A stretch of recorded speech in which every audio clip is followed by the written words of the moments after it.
C'est quand même un exploit. Et comment avons-nous trouvé ça? En commençant par une petite analogie sportive, où vous avez un athlète hongrois, définitivement plus costaud que moi, qui lance le marteau. On va le laisser fêter son exploit. Il a battu le record du monde. Vous avez ici un hongrois très gentil, très content.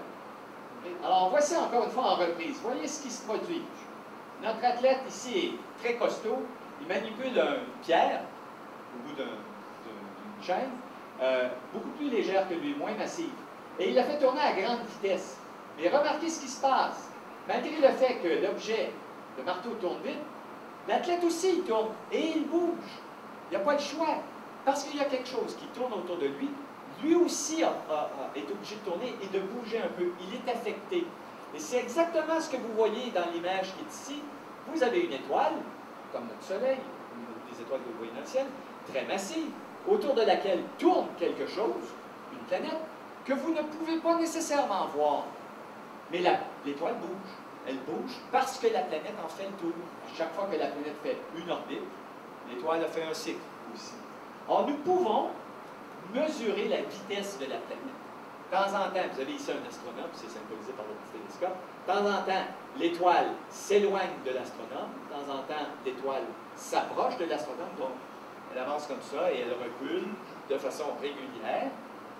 Et comme c'est régulier, vous en déduisez qu'il y a quelque chose autour qui se promène, qui le fait tourner. Alors, nous pouvons donc mesurer les variations de vitesse en fonction du temps et en déduire qu'il y a un objet.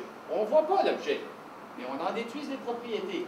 Alors, vous avez ici un exemple qui s'appelle, c'est une véritable observation, c'est une étoile qui s'appelle 47 dans la constellation de la Grande Ourse, et il y a un objet qui tourne autour, et l'étoile fait ce mouvement, sa vitesse change régulièrement. Vous voyez, au fil des ans, là, elle change régulièrement, elle varie avec une amplitude de quelques dizaines de mètres par seconde, ici, et avec cette courbe, que l'on appelle une courbe de vitesse radiale, on arrive à déterminer que la planète prend 3 ans à faire le tour de son étoile et que la masse de la planète, pour provoquer un tel effet sur son étoile, la masse de la planète doit être environ 800 fois celle de notre planète Terre, c'est-à-dire à peu près 2 fois et demi la masse de Jupiter. Alors nous sommes donc capables, grâce à cette technique qui mesure les variations de vitesse d'une étoile, de déterminer la masse et, parce qu'on a la période avec laquelle elle tourne,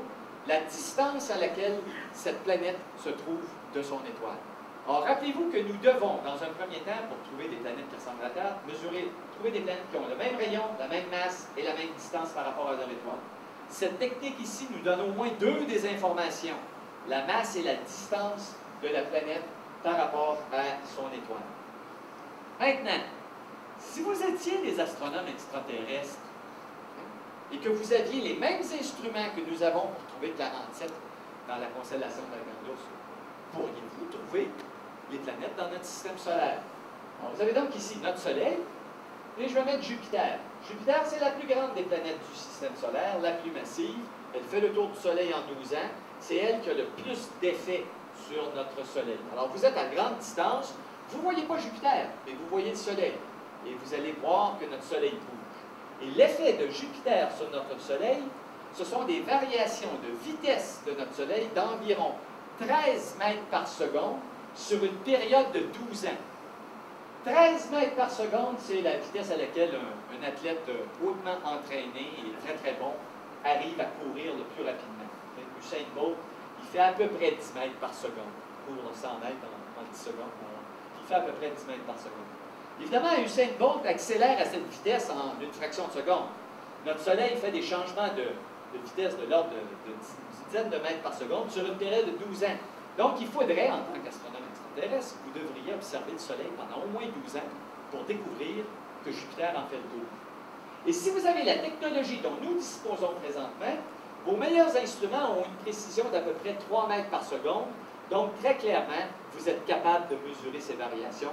Vous pourriez découvrir que Jupiter tourne autour du Soleil, sans problème. Et c'est ce qu'on fait depuis plusieurs années autour des autres étoiles. OK. Mettons la Terre maintenant. La Terre tourne autour du Soleil. Elle est plus moins massive, elle tourne plus rapidement, mais parce qu'elle est moins massive, elle a moins d'impact, moins d'effet sur le Soleil. Elle impose des variations de vitesse au Soleil de l'ordre de 10 cm par seconde seulement, sur une période d'1 an. 10 cm par seconde, c'est la vitesse à laquelle un petit bébé commence à ramper tranquillement. Quand vous lui présentez un jouet ou quelque chose d'attrayant pour lui, là, il va atteindre la vitesse de pointe d'environ 10 cm seconde. Très clairement, c'est pas vite. Et vous voyez tout de suite qu'avec la précision de nos meilleurs instruments pour l'instant, 3 mètres par seconde, nous ne pouvons pas mesurer des variations de vitesse aussi faibles que l'ordre de quelques centimètres par seconde. Donc, en tant qu'astronome extraterrestre, vous ne pourriez pas découvrir que la Terre tourne autour du Soleil avec notre technologie actuelle. Pas plus que nous pouvons, pour l'instant, découvrir qu'il y a des planètes qui ressemblent à la Terre qui tournent autour du Soleil. Dans les prochaines années, on envisage de construire de nouveaux instruments qui vont atteindre une précision de l'ordre de 1 cm par seconde. Et là, nous serons en mesure de découvrir des planètes qui ont la masse de la Terre. On sera capable de le faire dans environ 5 ou 6 ans. C'est à notre portée, mais pas tout à fait. En voilà pour la masse et la distance de l'étoile par rapport à la distance de la planète par rapport à son étoile. Maintenant, il y a d'autres techniques pour découvrir des planètes, et je vous en présente une autre. C'est celle qu'on appelle la méthode du transit. Il peut arriver que si le système planète-étoile est bien orienté, la planète passe devant son étoile par rapport à vous. Et elle provoque à ce moment-là une petite éclipse, une micro-éclipse ici, parce qu'elle bloque une partie de la lumière de son étoile. Rappelez-vous que les étoiles sont très loin, et qu'en tant qu'astronome, vous ne voyez pas tous ces détails. Tout ce que vous voyez, c'est un petit point lumineux, c'est l'étoile. Avec un bon télescope, vous voyez juste un petit point lumineux plus brillant. Mais la brillance de l'étoile, vous pouvez la mesurer. Et si elle varie de façon régulière comme ceci, vous en déduisez quelque chose qui tourne autour, qui régulièrement vient bloquer une partie de la lumière, et donc masque une partie de l'intensité lumineuse. Et on en observe, vous en voyez ici, c'est une vraie observation. Vous pouvez voir, la brillance de l'étoile est extrêmement régulière. Et oups, il y a une petite diminution, je l'ai agrandie ici. On voyait les points, les mesures ici avec la précision. Et on voit très clairement une petite éclipse. Et vous constaterez qu'au fur et à mesure que la planète tourne, vous obtenez une information cruciale. Non seulement vous la voyez tourner sur une base régulière, mais la grosseur de la planète, le disque qui passe devant l'étoile, va provoquer une éclipse plus ou moins importante. Donc, la profondeur de l'éclipse ici est une mesure de la taille de la planète. Donc, cette deuxième technique, qu'on appelle la mesure des transits, vous donne une information non pas sur la masse et la distance entre la planète et son étoile, mais une information sur le rayon de la planète et aussi sur la distance à laquelle cette planète se trouve de son étoile. Les deux techniques combinées ensemble vous permettent d'obtenir la masse, le rayon et la distance. Et bingo, à ce moment-là, on a ce qu'il faut. Vous êtes toujours des astronomes extraterrestres. À grande distance, pourriez-vous identifier que Jupiter tourne autour du Soleil? Imaginons que Jupiter passe devant le Soleil par rapport à vous. Ça ressemblerait probablement à quelque chose comme ceci. À ce moment-là, vous pouvez voir ici Jupiter qui passe régulièrement. En fait, ça c'est un vrai film, c'est pas Jupiter, c'est plutôt la planète Vénus.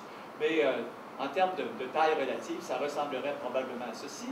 Si Jupiter passe devant notre étoile, devant le Soleil par rapport à vous, va bloquer 1% de la surface du Soleil, donc 1% de la lumière de l'étoile, pendant environ une journée, 25 heures. Une fois, à tous les 12 ans, vous allez voir une petite éclipse, une diminution de 1% de l'intensité de la lumière de notre Soleil pendant une journée. Vous devez observer tous les jours, pendant 12 ans, pour espérer une seule journée voir cette éclipse. Il faut être très patient, très minutieux. La précision des meilleurs instruments à l'heure actuelle, et voyez ce que ça donnerait, ici, là, quelque chose comme ceci, vous verriez une petite éclipse. La précision des meilleurs instruments, elle est de l'ordre de 1/10 de 1%. Donc, très clairement, vous pourriez, en tant qu'astronome extraterrestre, avec la technologie dont nous disposons,